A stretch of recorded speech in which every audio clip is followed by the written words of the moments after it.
Hello दोस्तों, स्वागत है आप सभी का। तो जो हमारे इंडियन पॉलिटी के क्वेश्चंस की सीरीज चल रही थी उसका आज नेक्स्ट पार्ट है।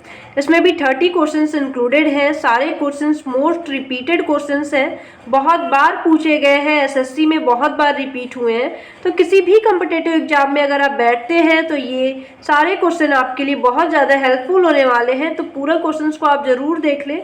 इससे पहले अगर आपने इतिहास के और जितने भी मैंने इससे पहले की वीडियोज अपलोड की उन्हें नहीं देखा है इंडियन पॉलिटी के ही, तो उन्हें जाके आप ज़रूर देख लें, क्योंकि इससे किसी भी एग्जाम में क्वेश्चंस ज़रूर बनेंगे। तो इन्हें आप पूरा ज़रूर देखें। आइए स्टार्ट करते हैं और आज का अपने पहले क्वेश्चंस को देखते हैं और आप भी इन्हें कोशिश करें। अगर आपको आंसर्स आते हैं तो आप मुझे कमेंट सेक्शन में ज़रूर बताएं। और स्टार्ट करते हैं और देखते हैं पहले क्वेश्चन को। निम्नलिखित में से कौन एक राजनैतिक कार्यपालिका का हिस्सा नहीं है? तो अब मैं आपको बता दूं, जो राजनैतिक कार्यपालिका होते हैं उनके जो सदस्य होते हैं वो विशिष्ट अवधि के लिए लोगों द्वारा निर्वाचित होते हैं। तो अगर बात करें ऑप्शंस में तो वित्त मंत्री, रक्षा मंत्री, विदेश मंत्री ये राजनीतिक कार्यपालिका के अंतर्गत आते हैं। लेकिन रक्षा मंत्री का जो सचिव होते हैं ये राजनीतिक कार्यपालिका के अंतर्गत नहीं होते हैं। इनकी अगर बात करें तो रक्षा सचिव लोक सेवा का एक भाग है जो कानून और नीतियों के कार्यान्वयन का उत्तरदायित्व अपने ऊपर लेता है और राज्य के प्रशासन का संचालन करता है। तो मेनली जो रक्षा मंत्री के सचिव होते हैं ये राज्य के जो प्रशासन है उनका संचालन करना इनका कार्य होता है और ये राजनीतिक कार्यपालिका का हिस्सा नहीं है, बल्कि ये रक्षा सचिव जो है लोक सेवा है इसका उसके ये अभिन्न अंग है। तो इसका सही आंसर क्या हो जाएगा? रक्षा मंत्री का सचिव। अगला देखते हैं, निम्नलिखित में से कौन दोनों सदनों को आहूत करता है? तो इसकी अगर हम बात करें तो इसका सही आंसर हो जाएगा राष्ट्रपति। जो संसद के दोनों सदन हैं इनको आहूत करने का जो अधिकार है वो राष्ट्रपति का है। आर्टिकल अगर हम बात करें तो आर्टिकल जो हमारा 85 है वो क्या कहता है, तो इसे ध्यान से सुनिएगा। जो आर्टिकल 85 है वो कहता है कि राष्ट्रपति जो है वो समय समय पर संसद के प्रत्येक सदन के अधिवेशन के लिए आहूत करेंगे, किंतु सत्र की जो अंतिम एवं आगामी सत्र की जो प्रथम बैठक होगी उनके बीच 6 माह से अधिक का अंतर नहीं होना चाहिए। तो जो अंतिम बैठक और आने वाली जो प्रथम बैठक है उनके बीच का जो समय है वो 6 महीने से ज़्यादा नहीं होना चाहिए, ये भी है। और क्या है आर्टिकल 85 और क्या कहता है? कहता है कि समय समय पर सदनों या किसी सदन का सत्रावसान भी राष्ट्रपति द्वारा किया जाएगा। लोकसभा का जो विघटन होगा वो भी राष्ट्रपति के द्वारा किया जाएगा। तो ये आर्टिकल 85 के द्वारा राष्ट्रपति के पास ये अधिकार है, इसे ध्यान रखें। आइए अगले क्वेश्चन को देखते हैं। अगला क्वेश्चन है हमारा, भारत के निम्न राष्ट्रपतियों में कौन केंद्रीय श्रम मंत्री भी रहे हैं? तो इनमें अगर हम बात करें तो इसका सही आंसर हो जाएगा वीबी गिरी। और हम इनके बारे में थोड़ा जानते हैं। तो ये जो है ये पहले केंद्रीय श्रम मंत्री हैं। ये भारत के पहले केंद्रीय श्रम मंत्री रहे हैं, ये पहले केंद्रीय श्रम मंत्री। तो ध्यान रखिए केंद्रीय श्रम मंत्री, तो इसे आप नोट कर लें श्रम मंत्री। ये कब से कब तक रहे? 1952 से 1954 तक। तो ध्यान रखिए पहले केंद्रीय श्रम मंत्री रहे 1952 से 1954।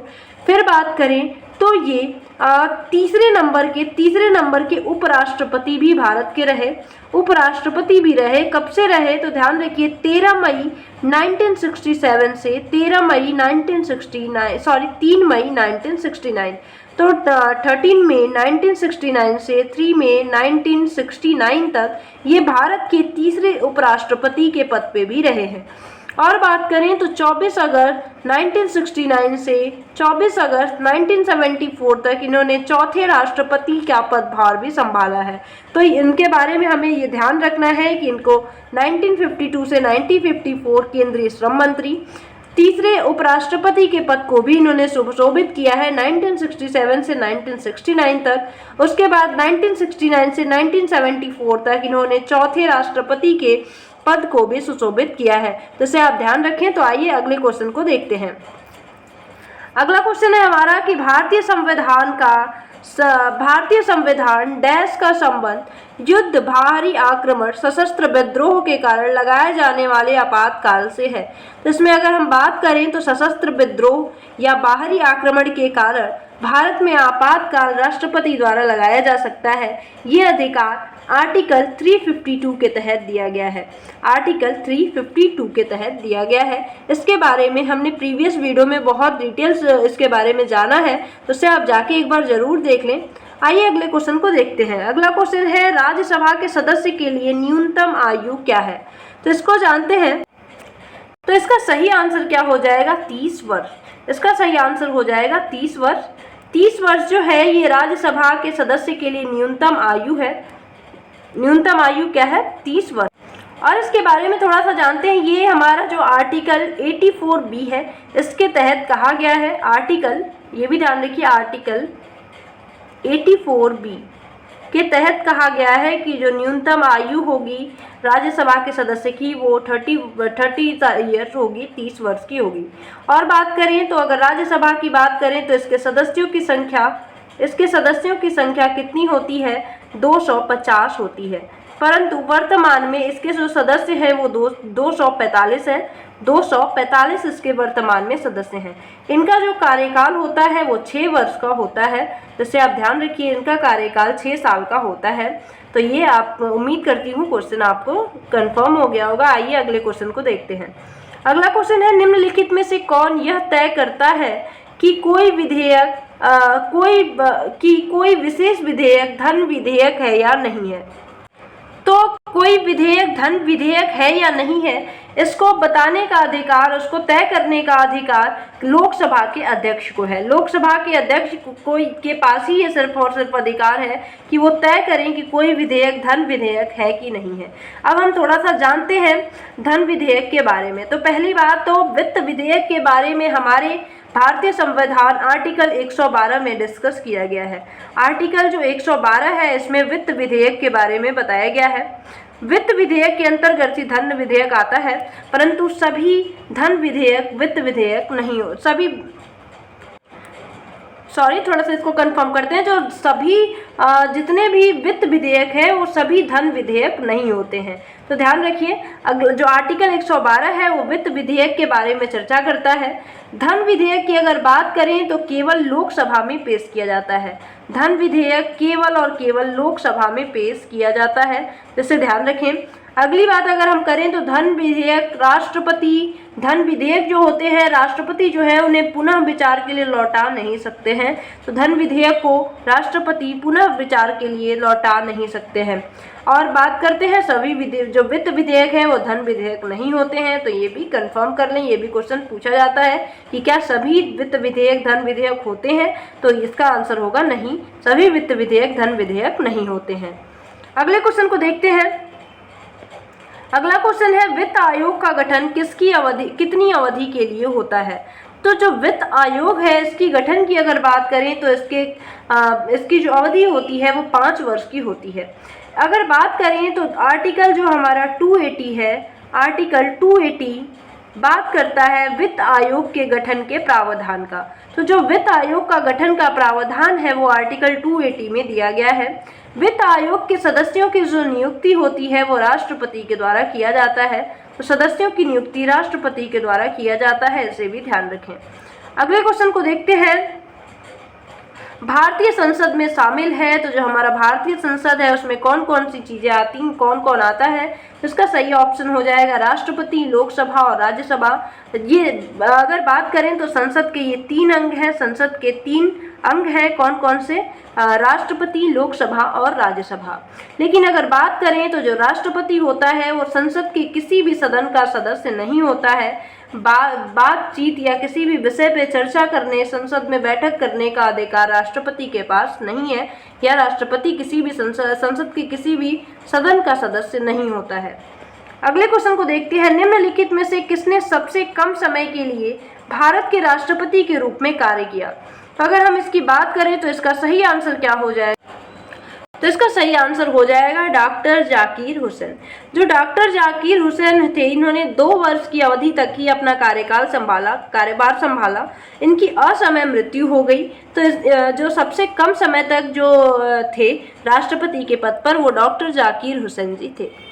अगले क्वेश्चन को देखते हैं। अगला क्वेश्चन है हमारा कि भारत के राष्ट्रपति किसकी सलाह पर किसी राज्य के राज्यपाल की नियुक्ति करता है।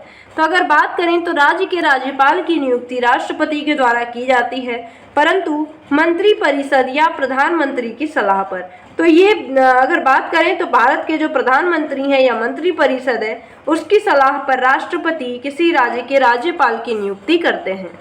थोड़ी सी अगर हम चर्चा करें तो याद होगा 7वां संविधान संशोधन। जो 7वां संविधान संशोधन था 1956, इसमें कहा गया कि किसी भी के अनुसार क्या कहा गया कि कोई भी व्यक्ति जो कि राज्यपाल है वो 1 या 2 राज्यों का एक साथ राज्यपाल हो सकते हैं। मतलब कहने का मतलब ये है कि 7वें संविधान संशोधन में कहा गया कि कोई एक व्यक्ति ही एक समय पे 2 राज्यों के राज्यपाल हो सकते हैं। तो ये 7वें संविधान संशोधन 1956 में कहा गया।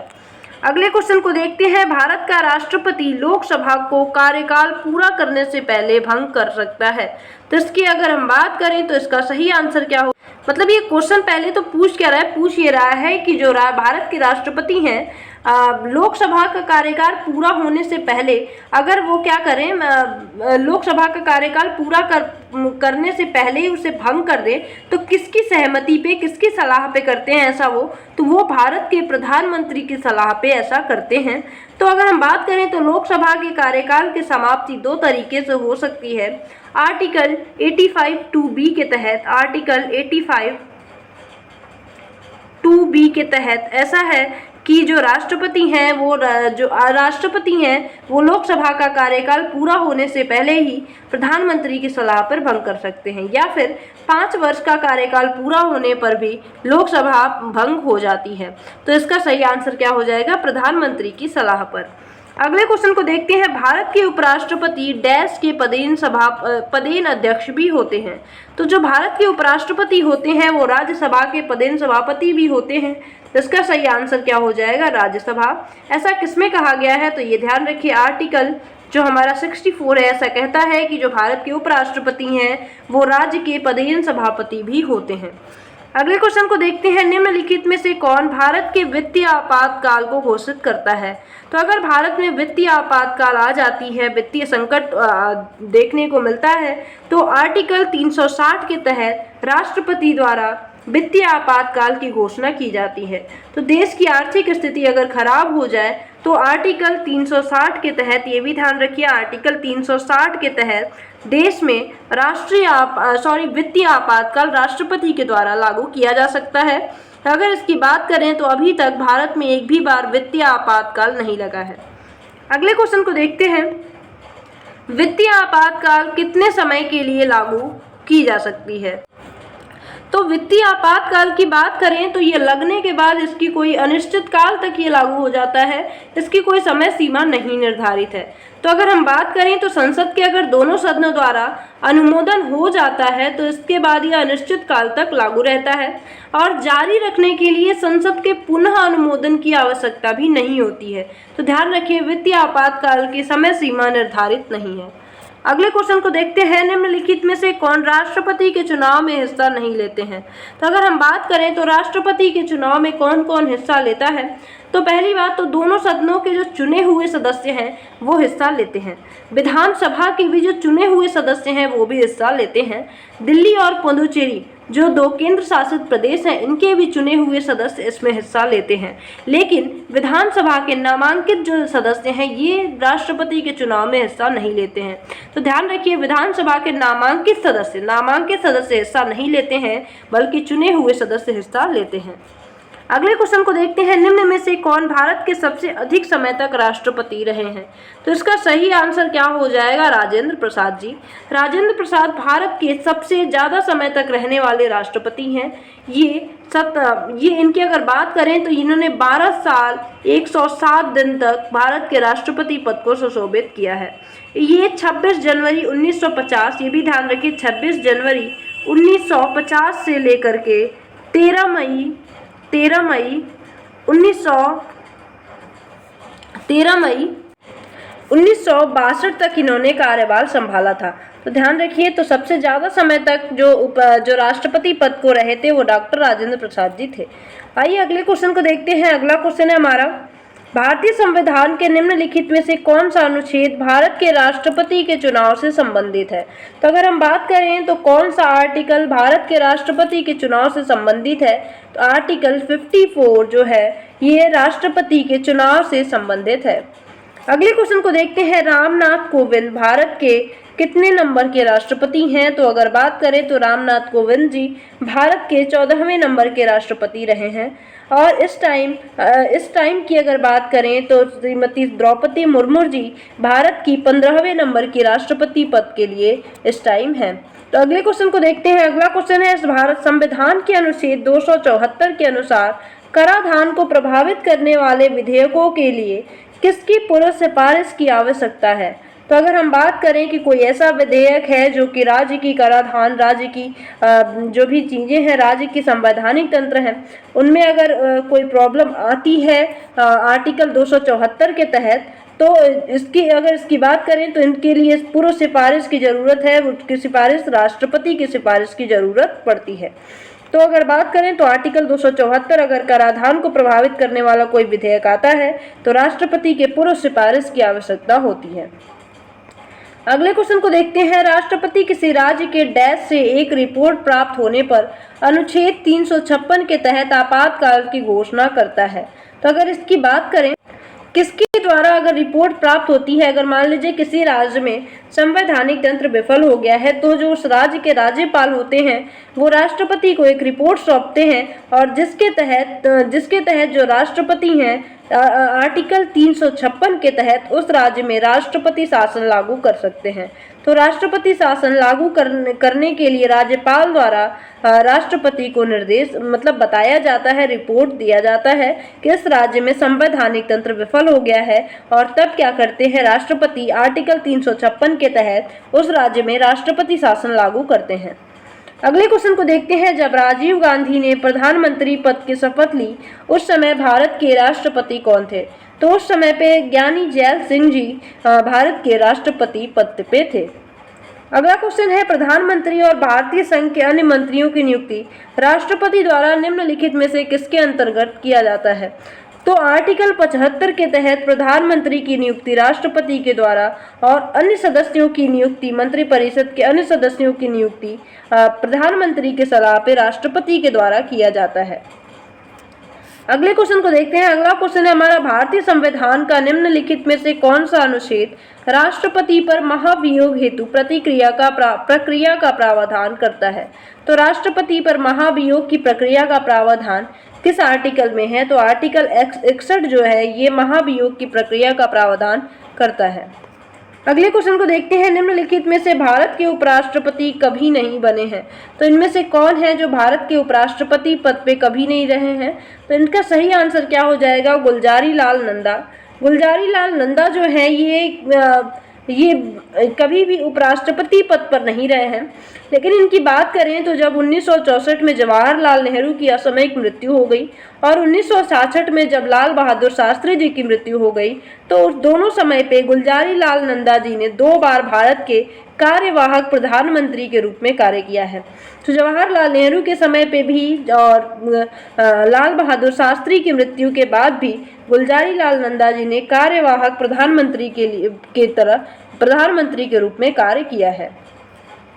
अगले क्वेश्चन को देखते हैं, निम्नलिखित में से किस वर्ष पहली बार राज्यसभा गठित की गई थी? तो अगर बात करें तो 3 अप्रैल 1952 को पहली बार राज्यसभा का गठन किया गया था और पहली बैठक 13 मई 1952 को की गई थी। 13 बैठक जो पहली बैठक हुई थी वो 13 मई 1952 में हुई थी और अगर पहले जो इसका गठन हुआ वो 3 अप्रैल 1952 को हुआ था। अगले क्वेश्चन को देखते हैं। अगला क्वेश्चन है हमारा, निम्नलिखित में से किसका कार्यकाल राष्ट्रपति की इच्छा पर निर्भर नहीं करता है? तो अगर बात करें तो इनमें से कौन है जिसका कार्यकाल राष्ट्रपति की इच्छा पर निर्भर नहीं करता है? तो मुख्य चुनाव जो आयुक्त होते हैं ये इसका सही आंसर हो जाएगा। जो इनके कार्यकाल होते हैं वो 6 वर्ष का होता है या फिर 65 वर्ष की आयु तक होती है। इनकी नियुक्ति राष्ट्रपति के द्वारा की जाती है, तो इसे आप ध्यान रखें। अगला क्वेश्चन है, भारत में राष्ट्रपति शासन 6 महीने तक चलता है, लेकिन इसे अधिकतम डैश की अवधि के लिए संसद की प्रत्येक 6 माह की स्वीकृति से बढ़ाया जा सकता है। तो अगर बात करें तो जो राष्ट्रपति शासन है वो 6 महीने तक चलता है, लेकिन इसे अधिकतम 3 वर्ष तक बढ़ाया जा सकता है। हर 6 माह की स्वीकृति से इसे बढ़ाया जा सकता है। इसका सही आंसर क्या हो जाएगा? 3 वर्ष। अगले क्वेश्चन को देखते हैं। अगला क्वेश्चन है हमारा, भारत के राष्ट्रपति के चुनाव तथा उसका तरीका डैश द्वारा संशोधित किया जा सकता है। तो भारत के राष्ट्रपति का जो चुनाव है उसके प्रक्रिया को, उसके तरीकों को संसद के विशेष बहुमत तथा राज्यों की सहमति से इसे संशोधित किया जा सकता है। अगले क्वेश्चन को देखते हैं। पीठासीन अधिकारी सदन को सत्र के पूर्ण होने पर अनिश्चित काल के लिए स्थगित कर देने के पश्चात भारत के राष्ट्रपति सदन डैश की अधिसूचना जारी करते हैं।